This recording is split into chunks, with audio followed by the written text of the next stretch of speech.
Good evening, everyone. Thanks very much for joining us. My name's Kate Mackenzie and I'm Knowledge Transfer Manager at AHDB Dairy.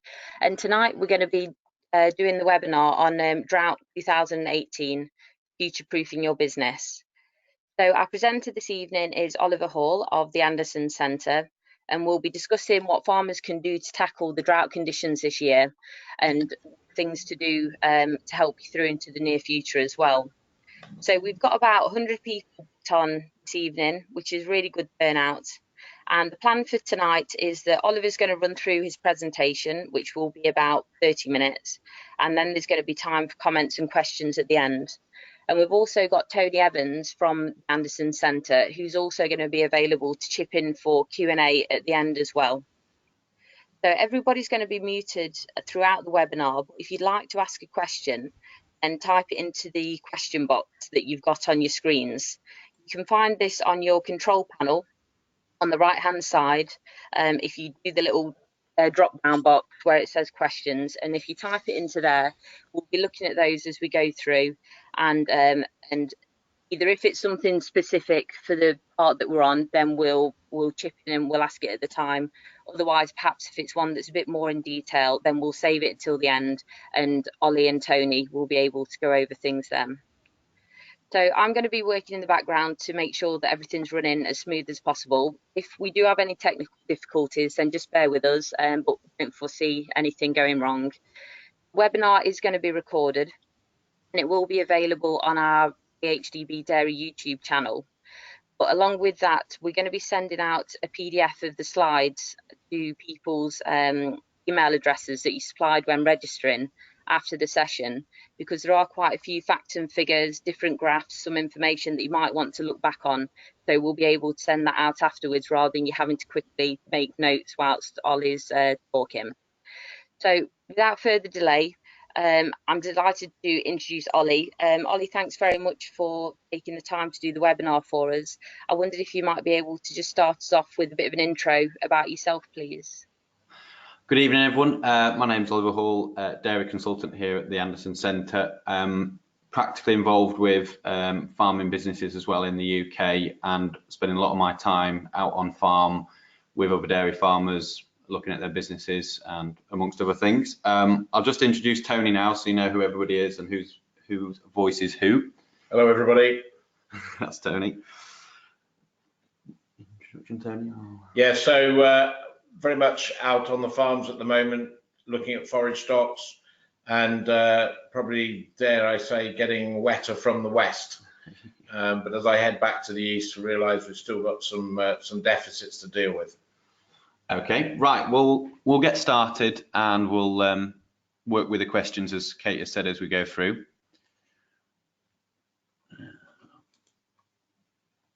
So just a bit of an agenda then for today's presentation. Shouldn't take us too much longer than sort of 20-25 minutes, and with a Q&A session at the end. Just wanted to run through some definitions of terms at the start, because I think sometimes I don't want to get people lost as we're trying to talk about percentages of dry matter and kilos of dry matter, etc. Just to be really clear, where are we now with the drought in the country, and then working through your own business then at how to assess where you are and evaluate your options. And then what we've done with that is we've taken one of our example farms and we've run the figures on that and sort of talked through how we've plotted and planned those scenarios through, and then a Q&A session at the end. So just to get us started then on the terms, we will talk mainly about dry matter, or evaluated, or sort of shortened to DM. Being really simple, if you've got 100 kilos of fresh weight of feed and it's 30% dry matter, so if you dried it out in an oven to its driest state, you'd be left with 30 kilos. That basically then is a 30% dry matter feed. So if you want to convert from kilograms of fresh weight into kilos of dry matter, you multiply it by the dry matter percentage and then divide by 100. If you want to go the other way and you want to know how do I get my kilos of dry matter into fresh weight, divide by the dry matter percentage times by 100 will give you the fresh weight. It's also important when we're sort of evaluating feeds later on, you'll hear us potentially talk about the energy density of the feed, and we'll be mainly talking about the megajoules per kilo of dry matter. So how much energy is in the feed relative to another sort of feed, and also potentially the percentage of protein, these being the two driving factors in milk production and also energy requirements of a cow. So just to get us started, I've taken the latest Forage for Knowledge seasonal grass growth curves, and just wanting to sort of use that as a, okay, where are we? What does it look like? You've got to remember these are averaged out from various different sites throughout the country. So there's different areas of the country that are worse affected than others, and others are holding the average up and others are dragging the average down. I would mainly focus on the green line being 2018 and the blue line being last year. You can see we had the slower start to the spring, which always, to start with, put our dry matter reserves under pressure. We then got away okay, and if you remember last spring, there was a sort of slowing in early May that we didn't get this year.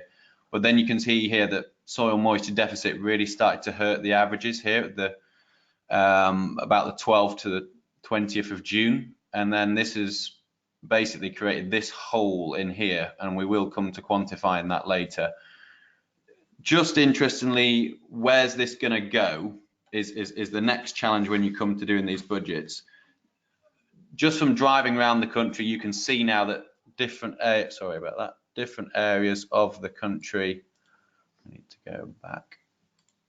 Different areas of the country now have basically starting to come out of the drought compared to others. A bit anecdotal, but it'd be fair to say that areas of the country are now getting their average rainfall, and that's pulling areas out of the drought quicker than others. So was in Wales on Friday, and people were back up and growing at their average expected for that time of the year, or almost above as well. And interestingly, for those that are in the depths of growing at 10 kilos of dry matter a day, you know, it was about 3 weeks they bounced out of it, going from 10 to 20 to then up to 50 a day growth. So it will come, and it's hard to budget for now, but you would expect some compensation in growth rates when you do get the soil moisture correct for grass growth. Okay, so next slide then is all just about measuring what you have at the moment. Now, measuring silage clamps is a little bit scientific, and it's also a little bit of an art form. So I just wanted to talk you through the sort of do's and don'ts and how to do it sort of thing. So first of all, understanding wise, you need to understand what volume of silage you have in the pip. And if you remember your sort of GCSE mathematics, if you're just imagining a cube to start with, it's width times depth times height. Is fairly simple. We don't all build silage clamps that are easy to measure. So a few things I'd point out to is those with earth banked walls, it's obviously a lot higher at the top than it is in the middle. So I'd normally take an average that's halfway between where you expected the base of the silage and where it finishes up. You've also got often ramps and different shapes. So you normally try break it up into pieces. So just as a bit of an example with this clamp here, I would do the body of the clamp from these posts backwards and measure that up as a cube. And then I would do the ramp here where it's been rolled in. And I would, for the ramp calculation, you want to sort of go area of a triangle to start with. So it's sort of half the height times the width, and then the depth, etc. Okay. Once you're comfortable that you've got the right volume, I'll show you in a minute how you can convert that into tons of dry matter. For the sort of slightly older aged amongst us, turning cubic feet into cubic meters, 35 cubic feet in a cubic meter. Do be careful if you're doing those calculations. It's normally better just to measure the width from depth from height in one, and then times it up into a volume, and then work through your calculation. Again, this is just a table here, and you'll be able to reference this later, but not all volumes of silage weigh the same. So the differentiations is obviously that different percentage dry matters of silage compact differently, hence you get the variation. There's also an adjustment here for the higher you stack it, the tighter and harder packed in the clamp is. So you get more dry matter in your cubic meter the higher you stack it, essentially. Again, these are guides, but it certainly gives you something to work from rather than total guesstimation. Other things that I find quite handy are sort of as silage pits are going back in the winter is just making simple marks on the silage pit walls once a week or once a fortnight, or even just taking a photo on your phone, just so you can be realistic about how fast is it going back at current usage and where am I at in terms of how long did this need to last me on my plan.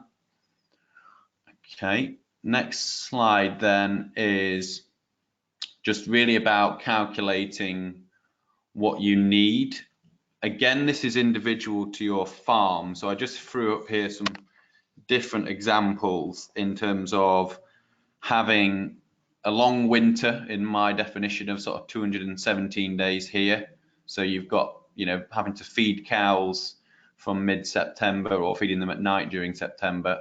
I guess in my assumptions here, I've said that from the 1st of September, we're out of the having to feed silage because we're not able to grow grass scenario.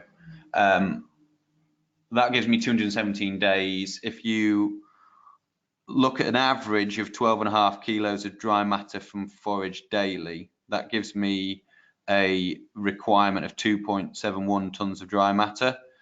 Again, this, as you shorten the winter here, 135 days would be 1.69 tons of dry matter, and then an average winter here I've done at 176 days, 2.2 ton of dry matter, and then up the right, just for reference, I've done at 30% dry matter what fresh weight that is. And that's really just an average cow having forage and concentrate alongside. So I guess what I'm challenging you is to, first of all, work out exactly what you've got in stock. We're going to work through an example in a minute, so you might be able to follow it a bit easier. What do you expect to come in? So I guess we hopefully got further cuts of grass silage to come in. Some people have got maize crops. So really you need an estimation of all the bits you expect to come in, and that adds up to what you assume you're going to have at the start of winter, and then you can work through here what you need to get through. I guess a really good starting point is digging out ration sheets from last winter and saying, well, actually, how much were we feeding last winter? Even just start off at a per cow per head per day, and then times it up for days and put a turn-in date during the day, turn-in date at night, etc. And then you can work through and see what the sums look like, which is what we're going to do next. So what we've used here to work up our examples is the Frisian farm model. This is basically a model farm that we use here at the Anderson Centre for, I guess, demonstration purposes. It's fully costed out down to balance sheet drawings, replacements of assets and depreciation. So it's a set of figures that I could easily get a hold of and start tampering with to see what the effect of this year is and what this farm as a model would go about doing about it. So just to remind ourselves of what it is, it's a 130 hectare farm growing 22 hectares of maize with the balance of the cropping in 108 hectares of grazing grass and grass silage. It's got 203 all year round calving cows, and it rears 106 heifers on site.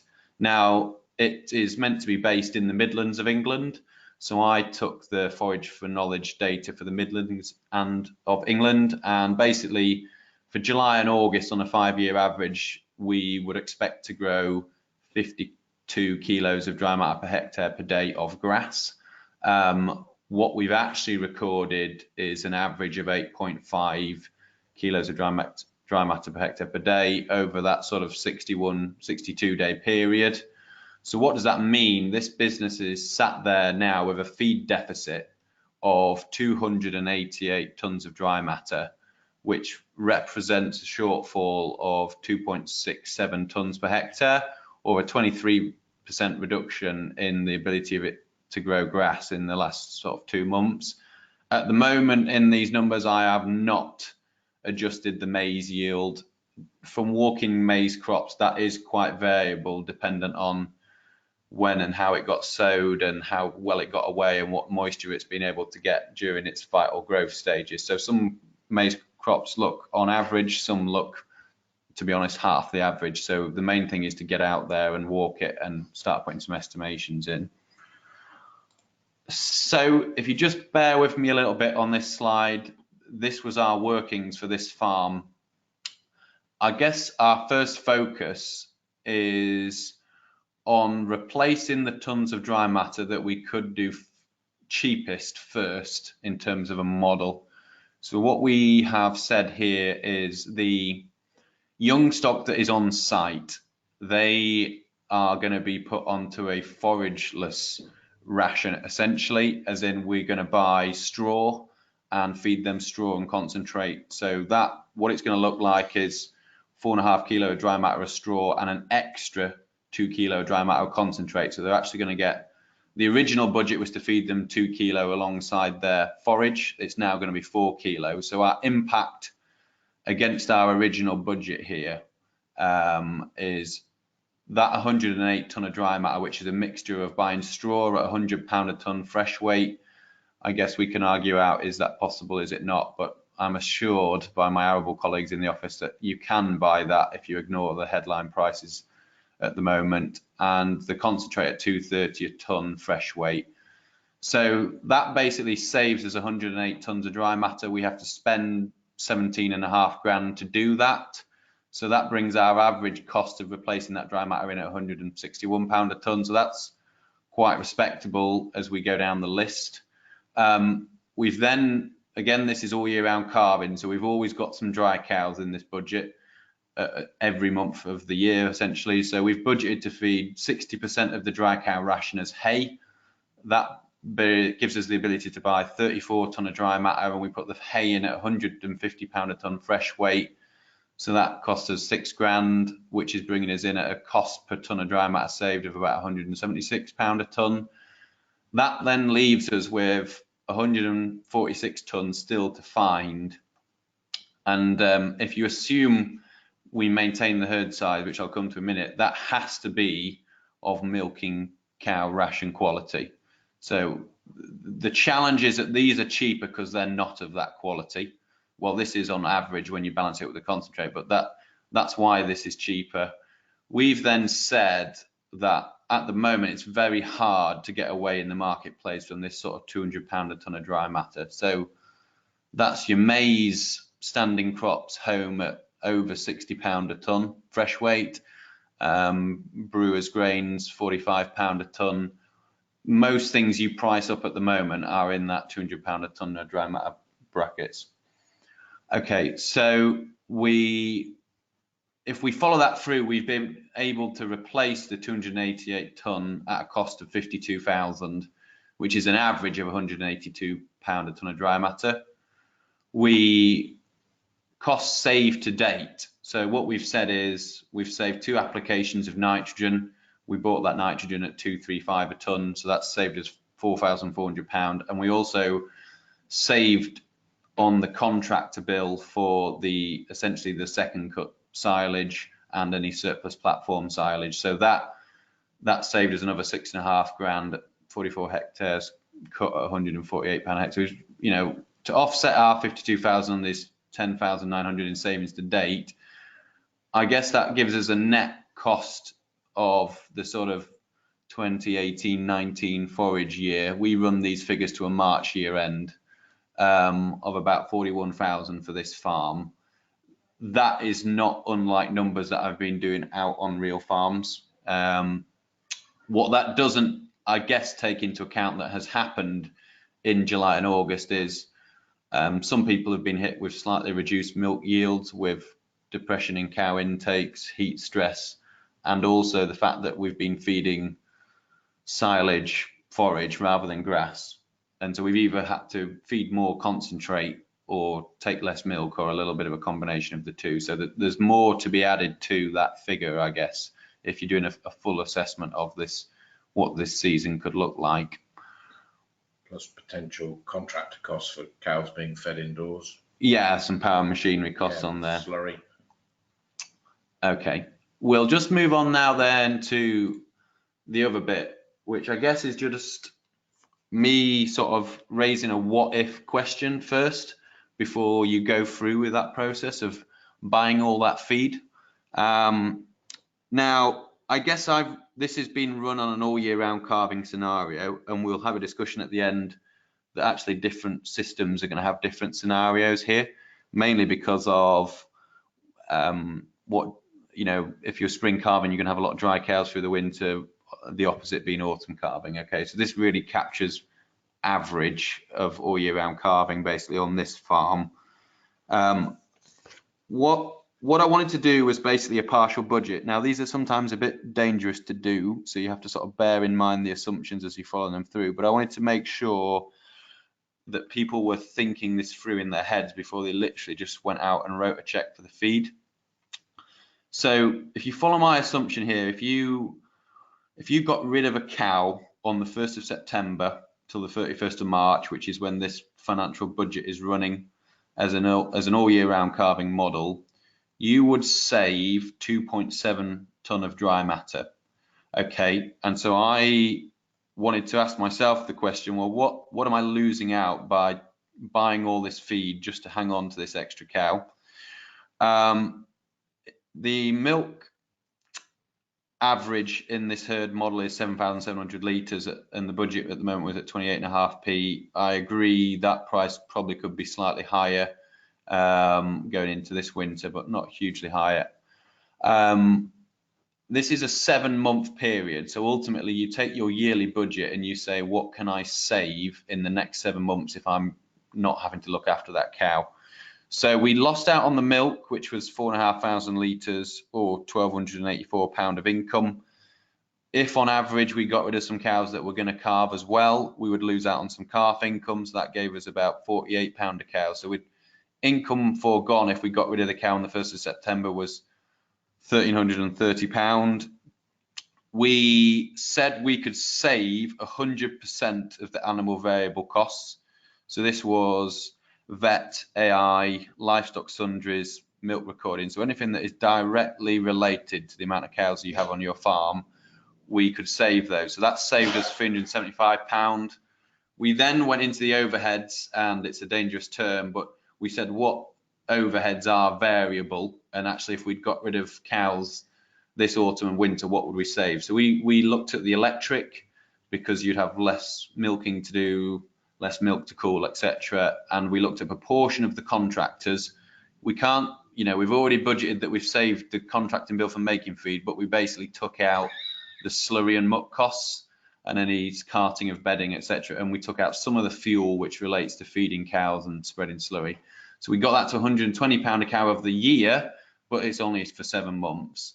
So basically for this business, and I would urge you to do your own partial budget, we lost £1,300 of income, we saved £375 of variable animal costs, and we saved £70 of overheads. So this gave me a figure here of £887, which is either lost if we got rid of the cow, or in my mind is there that we can break even to spend on feed. So if you then said I've got £887 to spend on 2.7 tonne of dry matter of feed, that Ollie, sorry to interrupt. You just cut out there for a couple of minutes. Would you mind just going back just about a minute or two and just minute or two to where are we at the top of this chart here somewhere? Yes, please, if that's okay. Sorry. Yeah, okay. So I'll just quickly run through that again. So this is a partial budget, and we're sort of saying that in 7 months of the year, if we got rid of the cow on the 1st of September, we'd save 2.7 tons of dry matter a cow. So the income foregone is based on 7 months milk, which is £1,200. The calf income, because in this model it's all year round, so we got rid of some calving cows, was £48. So we lost out on £1,332 of income. Our savings that we could make was 100% of our animal variable costs, which is £375, and we said we could save £70 per cow off our overheads because they were variable, in essence, electric, slurry spreading and fuel for sort of spreading slurry and feeding cows during the winter. So it gave us a figure here of £887 to break even to spend on this extra feed. So that gave us a figure of sort of £326 a tonne of dry matter on this budget. Again, I would urge you to do your own of this, because actually this figure is unique to the business in essence. The better your business is, the more you can afford to spend on feed to break even. Not as good your business is, the less ultimately you can afford to spend to break even. We're going to debate that in a minute, okay, in terms of this thinking. The other bit then is that my other thought was that not all cows in your herd all perform to bang on the same average.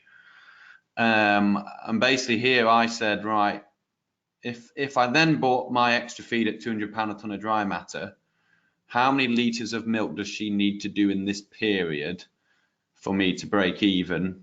And for this model, it was 3,500 litres at 28.5p, which essentially is 77% of the herd average. So if you've got an animal out there that is performing worse than that 77%, ultimately that's the cut-off point that says you don't deserve the £200 a tonne of dry matter to take you through.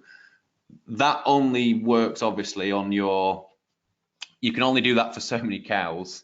So if you took this business as an example, this bit here is 146 tonne of dry matter at £200 a tonne of dry matter. So you can only do that on, just doing this quickly, 53 cows. So ultimately, if you've got any more than that and you're going too small, okay. I guess the other challenge to this is protecting your balance sheet, and that actually if you offload cows now, they're probably going to be £200 to £300 below the average capital value, and you're going to have to go ultimately spend that again in the spring of next year to get your herd back to the size you want. So ultimately that could be another £300 a head or another 1,000 litres of milk. So there's not huge amounts of wiggle room in just getting rid of cows on a financial and balance sheet basis. There certainly is a you know, some theory to go through and set yourself some benchmarks of tidying up your herds and saying to yourself, are these passengers, will they be cull cows next year anyway? Will they be cull cows in the next 6 months? And just picturing those cows tucking into your bought-in forage at £200 a tonne of dry matter and saying, well, is that worth it? Okay, but ultimately there is the money there to go and spend on the feed to take the core of the breeding herd through the season, really. We're going to come to the cash flow on this next, because that's really the only bit that is the other Achilles heel to doing that.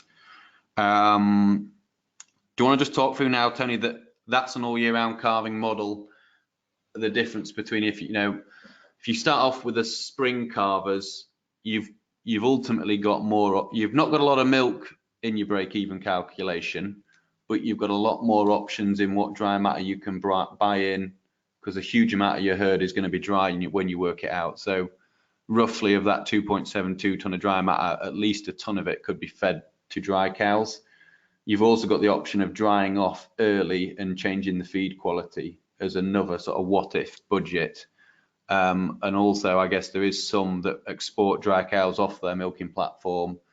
You know, if they can get a hold of crops grown on basically arable stubbles in other areas that isn't their milking platform, they've got quite a lot of options. Yeah, and I think also don't forget that if you are a seasonal calver with spring, you may just bring forward your culling. Yeah, and that could have quite a considerable impact on dry matter saved. All right. The negative side is the drop in the meat price at the moment that's arisen. Yeah. With higher cullings. Just on to autumn calving then, a bit more challenging. Yeah. Sorry, Ollie, just a quick question, if that's okay. Yeah. Just a quick question. Do the costings there include income that you'd get from selling the cow? That is just a question. No, it doesn't, because that money you're putting to one side really as a capital sum of money, if that makes sense, because you don't want to, I don't know how to explain this, you don't want to sell your car and then not be able to drive to work, really, would be, you know, you can't. You mustn't give away the capital value You've just got to be able to make it back up again in the springtime. I don't know if that answers the question. You can't use the capital sale as an income in your partial budget, basically. Because at the end of the year, you'll be down £1,000 or so in the valuation. Yeah. I hope that answers it. Onto the autumn calving one there, then you haven't got the options a spring carver has. You've ultimately going to have no dry cows through your whole winter, essentially, apart from maybe at the very start. You may have had options, although the window's sort of passed now, to bring in dry matter during June and July. So hopefully you haven't had to eat into the grass silage reservoir like some spring carvers have. And so you really are looking at, I guess, the passenger question, but also it's really you're looking at the milking quality feed and weighing up on a dry matter and ME basis something that is going to balance up with your silage and how you feed it to get you all the way to take the amount of cows you want to get through to the spring all the way through. Yes, I think one of the observations you might have there is whether it's actually cheaper to feed another 1 or 2 kilos of concentrates versus getting hold of some late forage. Yeah. You know, either grown or brought in from elsewhere. Yeah. Standing crops of maize might be the example, with AD plants now thinking it's wiser to sell their crop rather than make energy from it. Yeah. Okay. And I guess that probably brings us, if we've no more questions on that slide, to the next slide, which is sort of our to-do list on your business. So basically create that forage budget. Quite easy to do, really. You should be able to sort of model your grass growth from your previous year's grass growth figures, so you know what you're hopefully going to grow on your milking platforms and your silage ground, and put that in as a budget. You'll need to probably budget to lift your average covers back up to your desired closing target, because there's those with quite low average covers at the moment, so don't forget that in your forage budget. It really is a working document that I would be going back to, and the point there is that as these sort of assumptions you've made today become actuals, with crops of maize coming in, crops of fodder beet, or whatever it may be, just keep the budget there, update it, and make sure there's no major deviations. Otherwise, you're going to have to change course again. Review your feed prices and the cash flow impact. So ultimately, you know, that's a business there at 200 cows that has now got basically a 50 grand bill that's come in unexpected in the year, and you need to front that up in terms of, if you're going to go through with a plan of hanging on to the stock, like we've said, if that is your strategy and you've done your numbers, you now need to know that you've got that cash available to spend. Some of it's gone out already, some of it's about to go out, or it's going to go out during the year. So you know you've got the funding there to do it, and then you're in the marketplace to go and start buying these things if you've not done already. Our thoughts are you want to at least take cover today for 50% of your shortfall. If you hadn't bought earlier. If you hadn't already bought earlier. Now, the thinking there is that without, you know, being shot down, there's a bit of hype in some of the prices. We don't know what the effects of sort of the financials are on the market for forage and stuff like that. So, you know, there is AD plants shutting down for extra maintenance, etc. We don't really know what that's going to bring forward to the marketplace. Also, you've got people that will decide not to take stock through the winter, so they'll have forage to sell.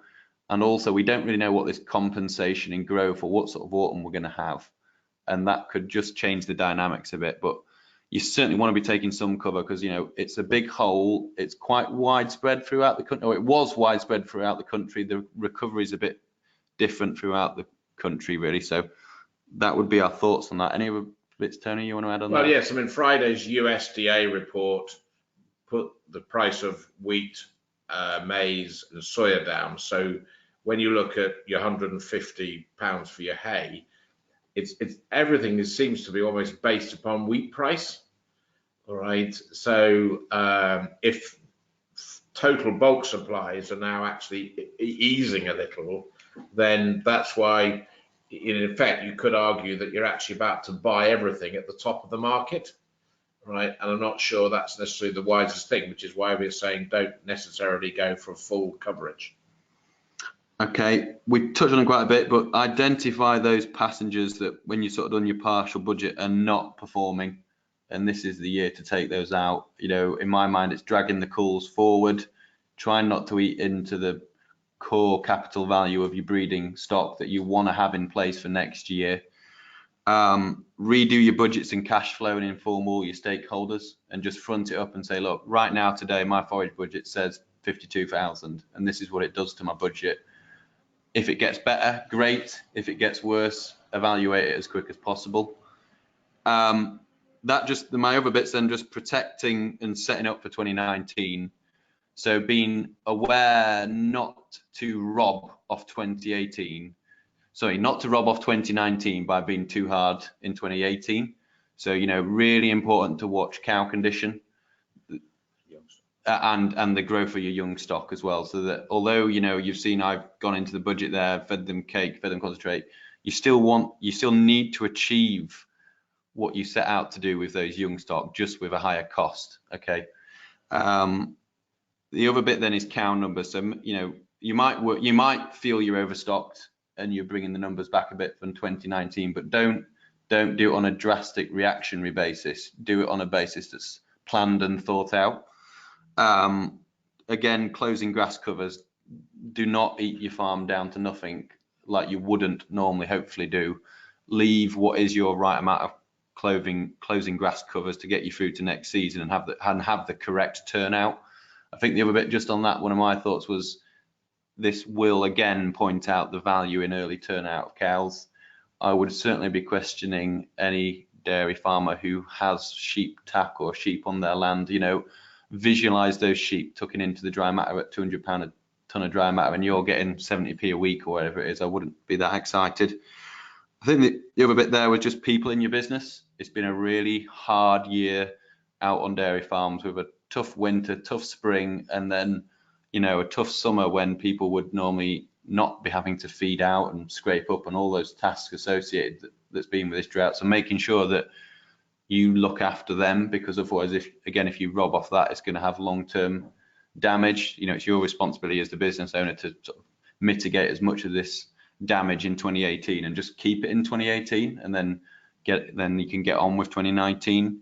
Just another point I had there was there is some risks around what's going to be going on farms. So a couple of things just in my mind is with extreme grass growth after dry weather, there is risks of bloat, and milk fever, and also certainly fresh calvers on that one. The other one is if there's a lot of nitrogen sat in the ground and the grass grows very quick, you can get nitrogen poisoning.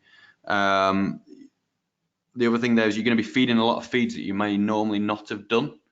So be aware of sort of just issues with overfeeding grain and bloat, and also make sure you're rationing the cows and understanding that they do need forage and dry matter. So they still need forage and long fiber. You've got increased risk if you go too far with sort of DAs, acidosis, all those sort of things. So you really got to be on your toes. Other thing is like different mineral statuses of the feeds you're bringing in. So you just got to be on your toes because you're going to be doing quite a lot of different stuff. That's most bits, Kate. If you want to fire any questions, I saw one that's just come up there. Okay, that's brilliant. Thank you, Ollie. So we'll go to some questions now. If people want to just type them in, if there's anything that you'd like to ask Ollie or Tony, just whilst we're waiting for a few to come through, just a reminder that it has been recorded this evening and we're sending out the slides afterwards as well. And also with the information from this evening, we have got an AHDB Drought Hub central place for information where we've got a range of resources there that are cross-sector. There's a lot of signposting as well to a lot of other dairy resources all related to dealing with drought. So you can either Google AHDB Drought Hub, or I'll be sending a link out after the webinar as well. So we'll go to the first question then from James. This one's on partial budgets and asking, should we be looking at selling surplus young stock for culling as a positive seasonality will be affected? I'll start on that one. My first thing would be, I would always be wary of chasing a seasonality payment. Ultimately, it doesn't hugely affect the overall milk price. You really are mitigating at the edges. Secondly, I guess the question there is, have you got surplus young stock? Or are you saying selling your actual young stock? So the first thing would be on the surplus young stock. That for me is, they are potentially quite cheap to get through the winter and achieve your growth rates. And also, if you read the numbers that come out of BCMS and the heifer numbers in the country, I would think that heifers and cows are going to be in short supply in 2019, so there's going to be a premium to the market. So I wouldn't be doing that before I culled cows, if I'm honest with you on my answer on that one, James. Tony, any other bits you want to add on that? Or? No, I think one thing that we need to remember is that probably most of us may have done our budgets for this year based around a milk price of 27, 28p. And we're heading into the winter with probably, for most people, from September onwards, almost a 3 on the front. And so we mustn't underestimate the fact that there will be some higher income than what most of us have actually anticipated we would get. And, you know, if you're all year round, September to March is half the year, just over half the year. Spring calving, probably, you know, you've got it to look forward in the spring. The autumn calve is set right, even to buy feed. So, you know, look at your overall budget with an amended milk price also. Okay, very good. Thank you. Thanks, James. Right, next question from Lupo. Looking forward, so if droughts seem to be occurring at a more regular basis, should dairy farmers make reservoirs to safeguard against future droughts, as with potato and some arable farmers? I guess if you look at some of the work that has come out of sort of resilient dairy farmers in Ireland and New Zealand that I've read, there is certainly something to be said about running your forage budget to zero every single year does expose you to these sort of years, and high stocking rates do as well. And the argument is that if you are pushing the stocking rates and all those sort of things, you ideally want to be rolling not necessarily the same forage, but have the ability with silage clamps or bales or however you do it to be able to carry some dry matter from the really good years into these low years. So I would suggest that is the next time there's loads of forage around, like there was this time last year in the Midlands of England, buying some at a cheap price and banking it at the back of your pit, so you're not exposed to the you know, you've gone from 120 or 100 to 120 pound a ton of dry matter to 200, and that's just the marketplace and availability. So I would certainly be looking at a strategy where you're carrying 30 days food on a rolling basis on your balance sheet. Is not a lot of money to have outlaid. You need a system of it not always being the same forage stock. But yeah, I would think that would be something. Tony, anything on that? Yeah, I think also perhaps, look, I think you're also referring to specifically reservoirs of water as well. I think the difficulty comes in practical terms when you look at the layout of most paddocks and most areas of grass. They're not the same layout as arable land is for crops, particularly for root crops. All right, so I think it's a practical question. Anybody who does use water, the other thing as well is that we would have struggled this year to get much payback from the water because the heat intensity was so high that the transpiration was so rapid that we should have started actually putting water on a long time ago, if that makes sense. And also the capital infrastructure in water is quite high, and how often you're going to get payback on that? There's not many people daring in the UK with irrigation.